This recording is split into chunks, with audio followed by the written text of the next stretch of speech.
In this video, we are going to study about the palate. The palate intervenes between the roof of the mouth and the floor of the nasal cavity. So this is the oral cavity and this is a nasal cavity. So the palate forms the roof of the oral cavity and the floor of the nasal cavity. It arches both from before backwards and side to side. The palate consists of two parts. You have the hard palate which forms the anterior 2/3 and the soft palate which forms the posterior 1/3. Now we'll study about the hard palate. So this is the hard palate. The hard palate presents a bony framework formed by the palatine process of the maxilla. So this is the palatine process of the maxilla in front and the horizontal plate of the palatine bone behind. So this is the horizontal plate of the palatine bone. The upper surface of the bony palate is covered by the ciliated columnar epithelium of the nasal cavity. The lower surface is lined by keratinized stratified squamous epithelium and it is provided with numerous mucus secreting palatine gland in the posterior half. So here you can see this is the hard palate and this is the mucoperiosteum and here you can see the palatine glands. So when you see the mucoperiosteum, so this mucoperiosteum presents a median raphe. So this is the median raphe which ends in front by a small papilla overlying the incisive fossa. So this ends here and forms a papilla over the incisive fossa. So from there, the median raphe, you can see the transverse fold extends bilaterally from the anterior part of the raphe and makes the lower surface corrugated. The hard palate lies at the level of the axis vertebra in adult and at the level between the skull and the atlas in infants.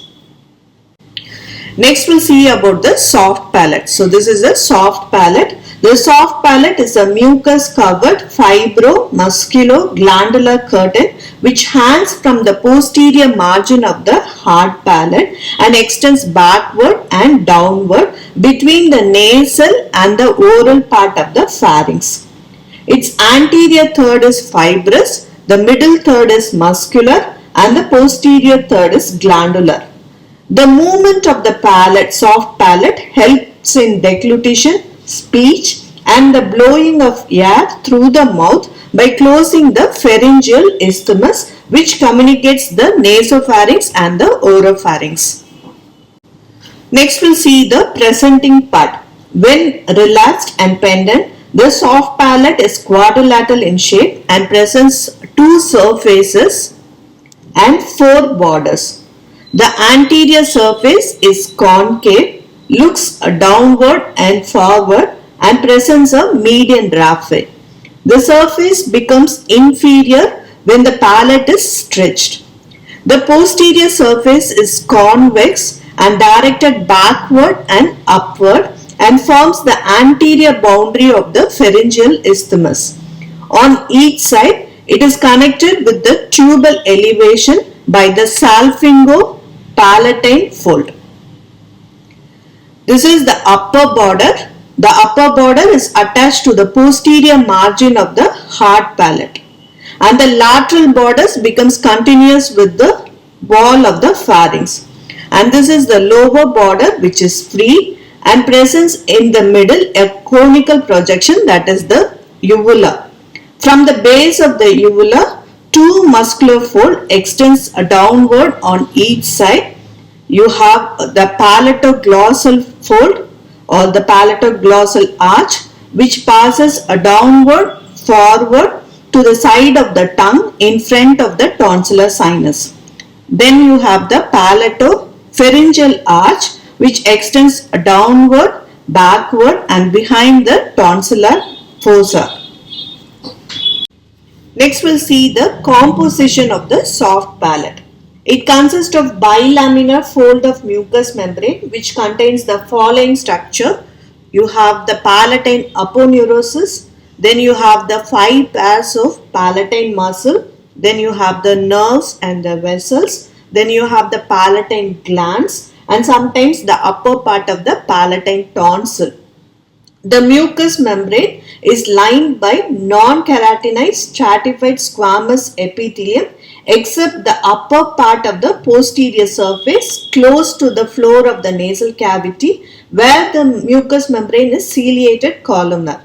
The change of the mucous membrane on the posterior surface of the palate takes place where the pursuance ridge of the pharynx comes in contact with the palate during deglutition.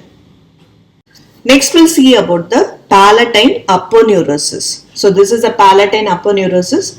It is the fibrous framework of the soft palate where all the palatine muscles are attached.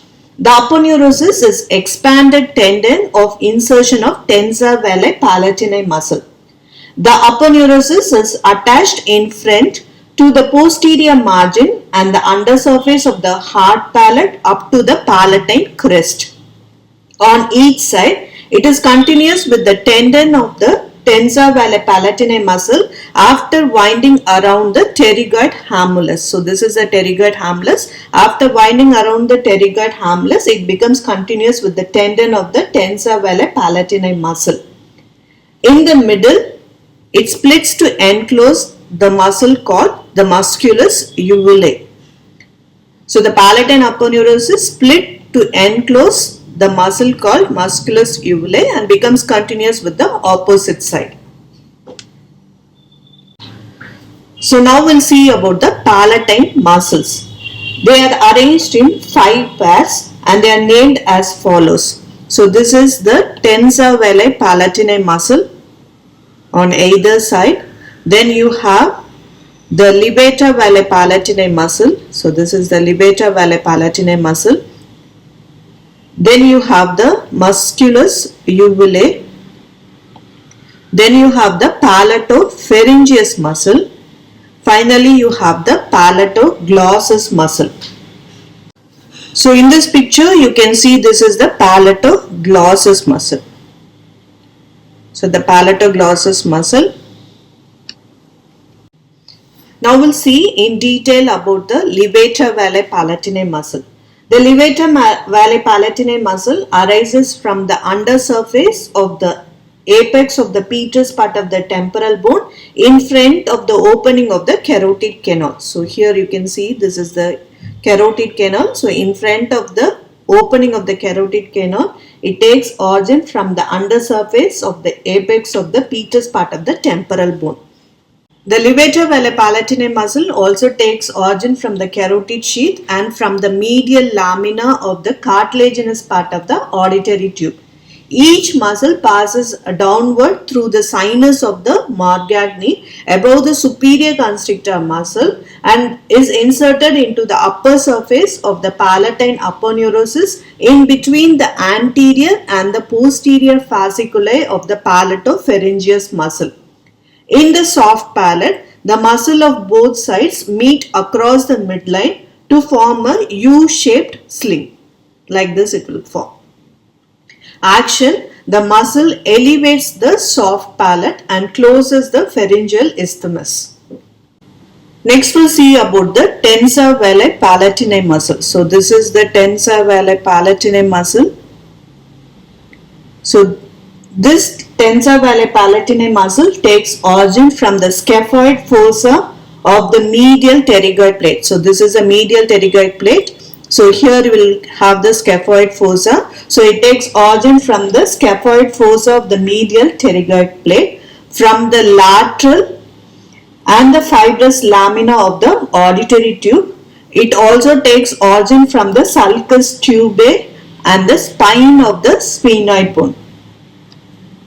The muscle is in triangular shape and converges below to form a round tendon, and the tendon turns medially around the lateral side of the pterygoid hamulus. So this is the pterygoid hamulus. Around the lateral side it turns medially, and this is separated from the pterygoid hamulus by a bursa. Finally, the tendon reaches the soft palate for the insertion as palatine aponeurosis after passing through the tendinous arch of the origin of the buccinator muscle. Action of the tensor veli palatinae muscle, it stretches and depresses the anterior part of the soft palate and thereby closes the pharyngeal isthmus. It is said to dilate the auditory tube, hence it is also known as dilator tubae. Next we'll see about musculus uvulae. Each muscle arises from the posterior nasal spine of the hard palate, passes backward and downward within the tubular sheath of the palatine aponeurosis, and it is inserted to the submucous tissue of the base of the uvula. Action: it pulls the uvula forward to its own side. Next we'll see about the palatopharyngeus muscle. So this is the palatopharyngeus muscle. The palatopharyngeus muscle takes origin from the upper surface of the palatine aponeurosis by an anterior and the posterior fasciculae, which is separated by the insertion of the levator veli palatinae muscle. The anterior fasciculus arises from the hard palate and the upper part of the palatine aponeurosis. The posterior fasciculus arises from the lower part of the palatine aponeurosis. Both the fasciculae join posterolaterally to form a single muscle which passes downward and backward under cover of the palatopharyngeal arch. In the pharynx, it joins with the salpingopharyngeus muscle, the stylopharyngeus muscle, and forms a conjoint sheath and gets inserted into the posterior border of the lamina of the thyroid cartilage. Some of the fibers spread along the pharyngeal wall and are inserted into the pharyngeal raphe. A few fibers of the palatopharyngeus muscle, they sweep backward under cover of the Passavant's ridge and forms a U-shaped sling of palatopharyngeal sphincter.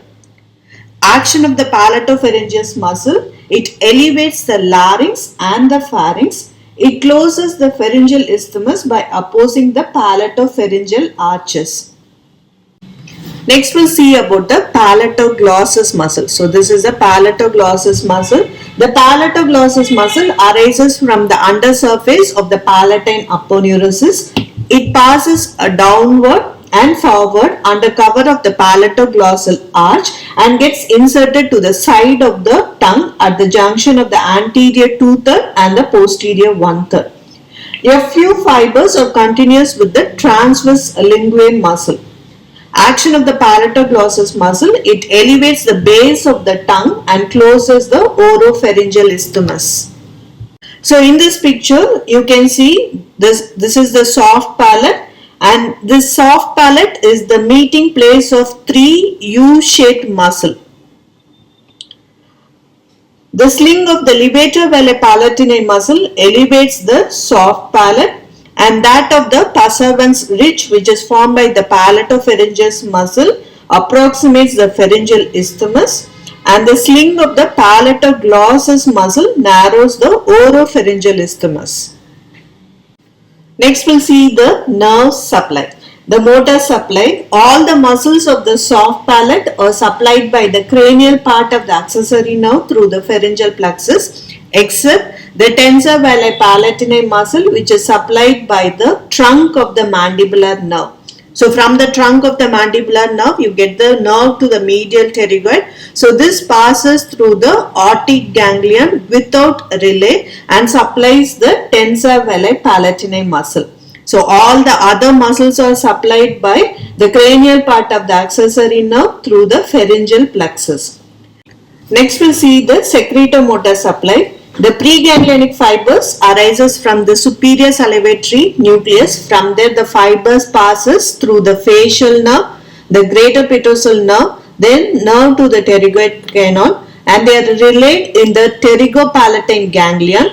The postganglionic fibers reaches the palatine glands via the greater and the lesser palatine nerve. Next we'll see the sensory supply. The general sensation are carried by the greater and the lesser palatine nerve, the long sphenopalatine nerve and the glossopharyngeal nerve. The special sensation, the taste sensation from the oral surface of the soft palate are conveyed by the glossopharyngeal and the lesser palatine nerve. Arterial supply, it is supplied by the greater palatine artery, which is a branch from the maxillary artery, the ascending palatine branch of the facial artery, and the palatine branch of the ascending pharyngeal artery. Venous drainage, they are drained into the pharyngeal venous plexus via the paratonsillar vein. The lymphatic drainage, it drains into the retropharyngeal group of lymph node and also the upper group of deep cervical lymph node. Now we'll see the arrangement of the structure of the soft palate from above downwards. So first you have the mucous membrane of the nasopharyngeal surface, then you have the layer of the palatine glands, then you have the anterior fasciculus of the palatopharyngeus muscle, then the levator vale palatinae muscle and the posterior fasciculus of the palatopharyngeus muscle. Then you have the palatine aponeurosis. Then you have the palatoglossus muscle. Then you have again another layer of the palatine gland and the mucous membrane of the buccal surface. Next we'll see the development of the palate. The palate consists of a primitive part and the permanent part. The primitive palate includes a wedge-shaped area in front of the incisor fossa and carries the 4 incisor teeth. The primitive palate is developed from the fusion of the globular swelling of the median nasal process and the maxillary process. The permanent palate lies behind the primitive palate and it is developed from the fusion of the palatine process of both maxillae across the middle line. So the fusion of the primitive palate and the permanent palate takes place in a Y-shaped manner. And each limb of the Y passes between the lateral incisor teeth and the canine teeth.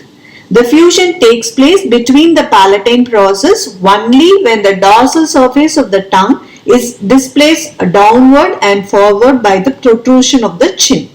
The fusion extends from before backwards and it is completed by the 8th week of intrauterine life. The ventral 3/4 of the permanent palate is ossified to form the hard palate and fuses on the cephalic side with the lower edge of the nasal septum. The dorsal 1/4 of the permanent palate do not fuse with the lower edge of the nasal septum and hangs as a curtain to form the soft palate. When you see the congenital anomaly of the palate, the failure of fusion of the component part is known as the cleft palate, which may vary in degree of severity. The first degree is the bifid uvula and the second degree is ununited palatal process and the third degree is associated with ununited palatal process and the cleft of one side of the premaxilla. The fourth degree of the severity is rare and consists of ununited palatal process and the cleft of both sides of the premaxilla. So if you have on both sides, that is the fourth degree. So when you see the applied anatomy of the palatine muscles, the paralysis of the palatal muscles after diphtheria is occasionally observed in children. The affected individual suffers from the nasal voice and the regurgitation of the food through the nose when swallowing is attempted.